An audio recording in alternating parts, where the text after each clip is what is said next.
we're now going to take a look at some key foundational shapes we can use to build out some great manga and anime style hairstyles.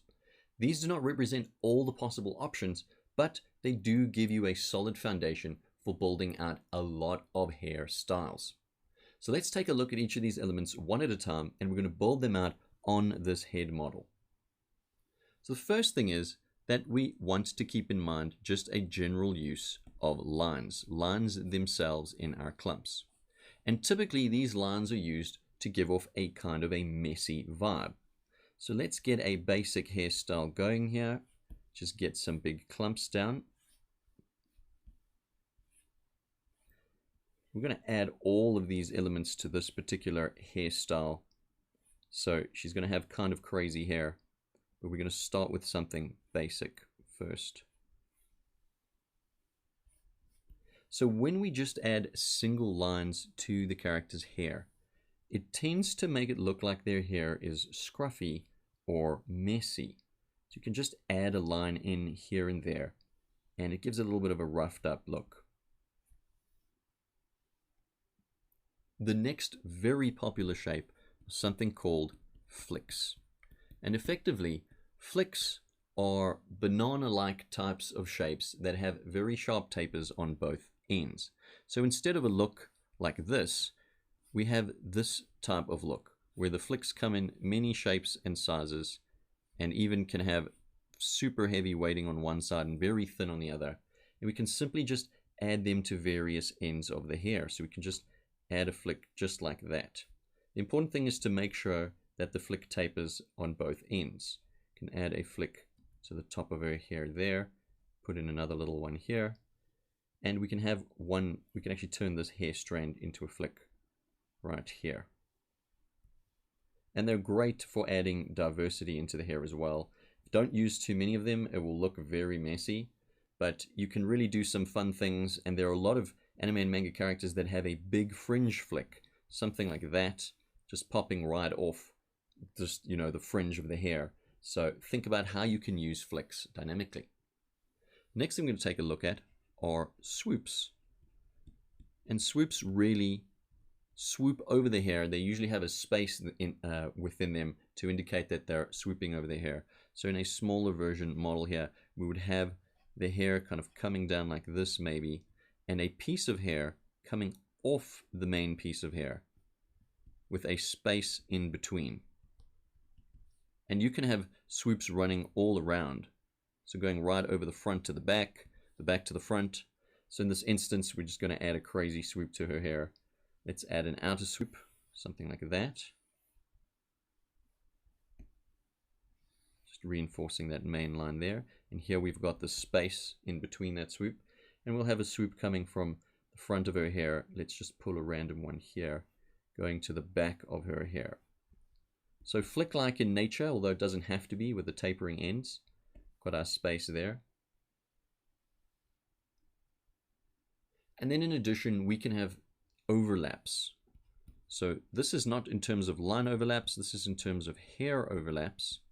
And really, when we have a smooth section of the head, particularly the top and the sides of the hair, we can indicate an overlap by creating a shape that kind of stacks like a staircase to show that there is hair overlapping the base of the hair. So in this instance, let's just add an overlap here and an overlap here.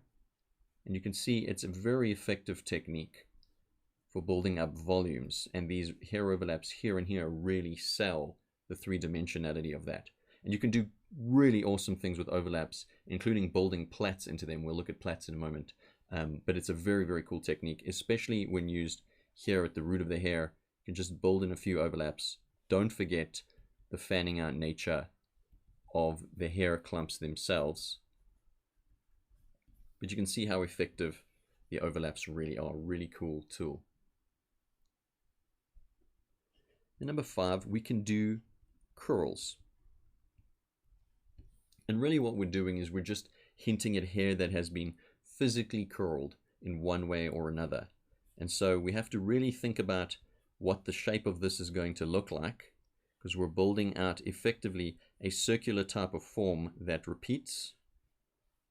So we have an ellipse at the top, It's a little bit rough here,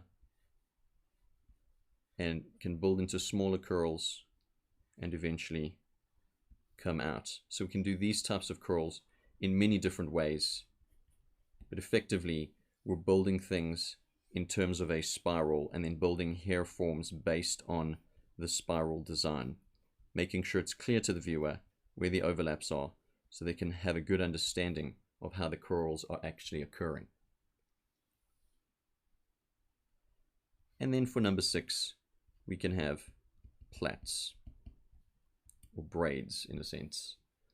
And really this is based on a basic T shape.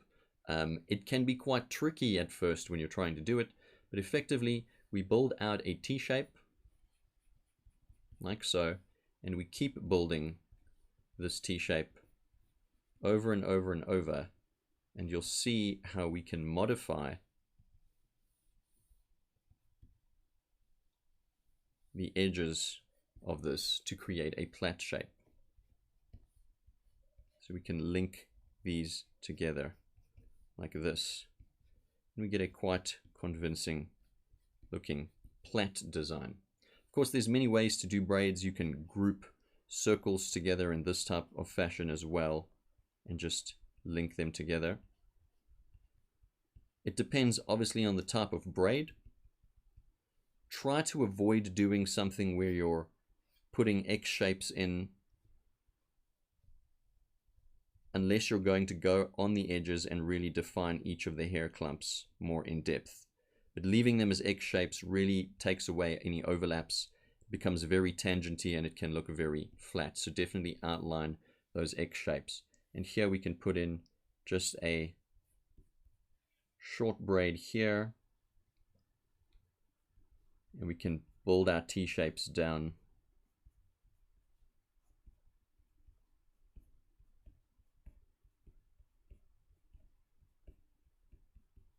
And then really go in and add in the outer edges to get a very convincing looking plait. Of course, there are millions of ways to create great hairstyles. Definitely go and grab tons of real-world reference for hairstyles and ask yourself how you can use the manga fundamentals you've learned to bring it into a manga style. Because effectively, all the hairstyles in manga are informed by some type of real-world hairstyle, barring those crazy styles where, you know, some weird floaty things are happening where the hair is bending in strange ways. Just want to get this curl diagram in here, just so we get a general idea of it, just for your notes.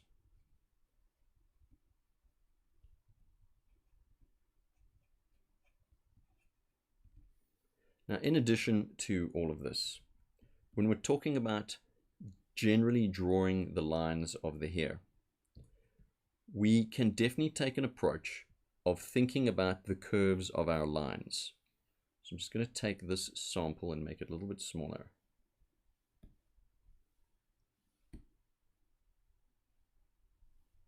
And when discussing the curves of our lines, you want to think about your lines in terms of S curves and C curves, as well as straight lines.